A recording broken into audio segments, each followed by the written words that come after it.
Good afternoon, guys. Today we're looking at my collection of all these Metal Earth models. We're just going to go through one by one, talk about a little bit about the build experience, and I guess rate it the difficulty like some other guy did years ago. So we're going to go through and rate the difficulty. I know these have a difficulty posted online by the manufacturer, but let's just go ahead and talk about my experience with it because I'm just like the rest of y'all. So, starting off here, we're in the sci-fi movie section, and this little Hogwarts train, it's the engine and the tender, and this was one of my first kits, so it was pretty challenging, and because it has those cylinders. So yeah, I'd say it was like a 7 out of 10 for me because it was one of my first kits, and it turned out pretty well. I don't think I made any critical mistakes on it. For all of these, I did make some mistakes, but they're just not noticeable. They're not critical. It's not like they're barely put together with glue. I really worked hard on these, so the kits uh that are put together with glue and messed up and all that crap are, yeah, they're moving on. We got this beautiful update to the Hogwarts train, complete with accurate detailing, decals, and the sorts. And this one was kind of challenging because this was the first kit I did coming back into the hobby. Mind you, I did this in 2020 and I did this in 2024. And the details were pretty remarkable. Kept me wanting to complete it. I'd say again 7 out of 10 on that one.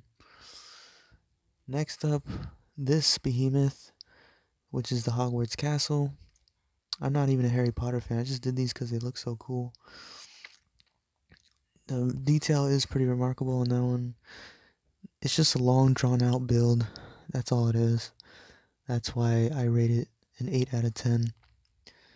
Because it wasn't anything too crazy about it. Just besides those little windows on the roof, those angled windows, those ones are pretty monotonous, pretty crazy to build.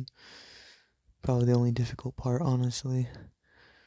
Everything else is pretty straightforward. You just gotta, again, pay attention to the instructions and it should flow. And have a good tool set. That's important too.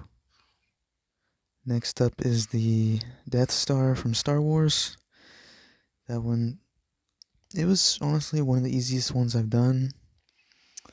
Uh, it's a sphere, so you gotta take your time with it and try to line up every little slice because they build it in slices. So you gotta try to line it up by the slice. So, and when you're folding tabs, try not to press too hard. You're gonna implode it like the real deal. That one I'd say 5 out of 10. This is the DeLorean. Iconic. Who doesn't like a DeLorean? From Back to the Future. This one had some tricks to it, like curving the seats, getting the angle of the body of the car right. A lot of guesswork involved. This one, 6 out of 10. And also almost broke apart or two, but I was just one twist away from saving it, so just gotta be extra careful. There's no extra parts from what I recall in this one. I'm gonna go to the Golden Gate Bridge because he's like right there. So the Golden Gate Bridge, moving into like iconic things, realistic architecture. This one was honestly 4 out of 10. There's only like 4 sides to it, no curves. I think this was one of my very first models made in 2020. Very good for beginners. Still on the market. Next up is this cello.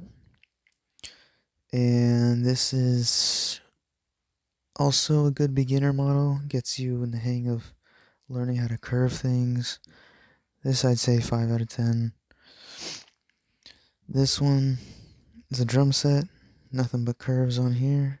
The cymbals actually make a ringing sound if you hit it with like a paper clip or something, which is pretty funny. I was thinking to put like a Beatles logo right here, just to make it more poppy, pop culture-ish. Rating on this, I'd say 6 out of 10 as well. Just gotta watch those curves. Next one, we're into the religious section here. We got an old country church, one of my favorite models from the beginning. I really like it, really classy. I'd say this is a 6 out of 10 as well. And parts are just really nicely detailed. There you go. And also following that, we have this Salt Lake Temple of the LDS Church or Mormons. That one I'd say is like a 8 out of 10 because there's a lot of careful parts you gotta be careful of. Those little spires on the side and the big ones on top, so easy to bend and crumple, so you gotta be careful. Took me a really long time to make that one. That was my first hardest model back in 2020. Following that, we're getting into US culture, I guess.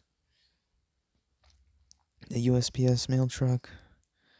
I'd say this is a 7 out of 10 because those slight curves along the edge of the body to make this realistic took a lot of trial and error.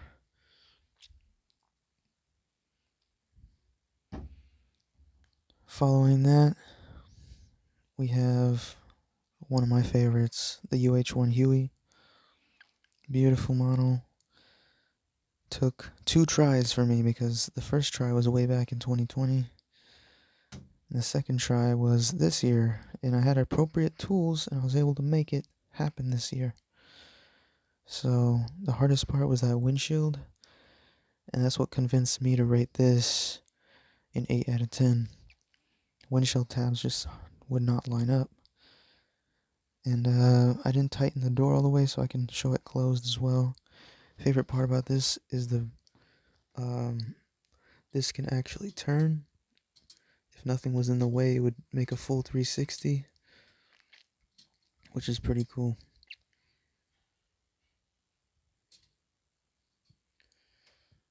Following that, we have my other favorite model, which is a Black Hawk helicopter. That one I'd say 8 out of 10 as well because I made plenty of mistakes that almost cost me the build. And somehow able to recuperate from them. Like I missed a step or I overbent a part, something like that. And so, yeah, 8 out of 10 on that guy. Following that, we got this nice Blue Angels FA-18 Hornet, Super Hornet. Turned out pretty nice. Honestly, this one's a 5 out of 10. There's some challenging curves and stuff, but the build went by very quick.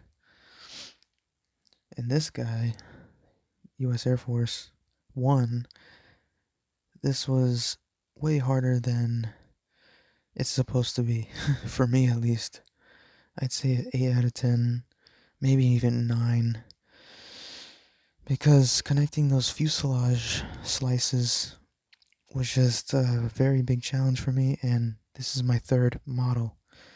The first 2 I scratched the paint up because the paint is so brittle, and then I also broke a tab and had to use glue for the fuselage. It was horrible. It was a mess. This one, thankfully, I was more careful. Third time's a charm. It's done. So yeah, 9 out of 10 for me specifically.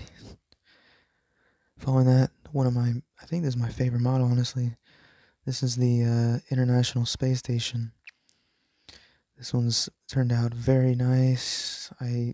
Again, very delicate model. I'd say 9 out of 10 because I knocked so many pieces out of alignment and was lucky enough that they weren't too far off that they'd snap when bent back.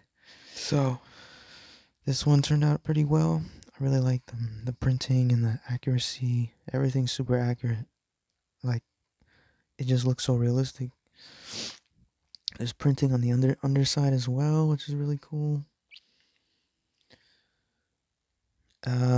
So yeah, I'd say 9 out of 10 just because there's so many delicate little parts, especially those Soyuz docking modules. Those are so hard to shape, those little curves.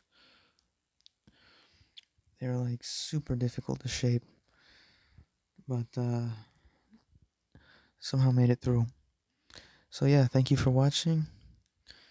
Sorry if this video was slightly too long, but that's my take on all these models, and we'll see you next year for the next review.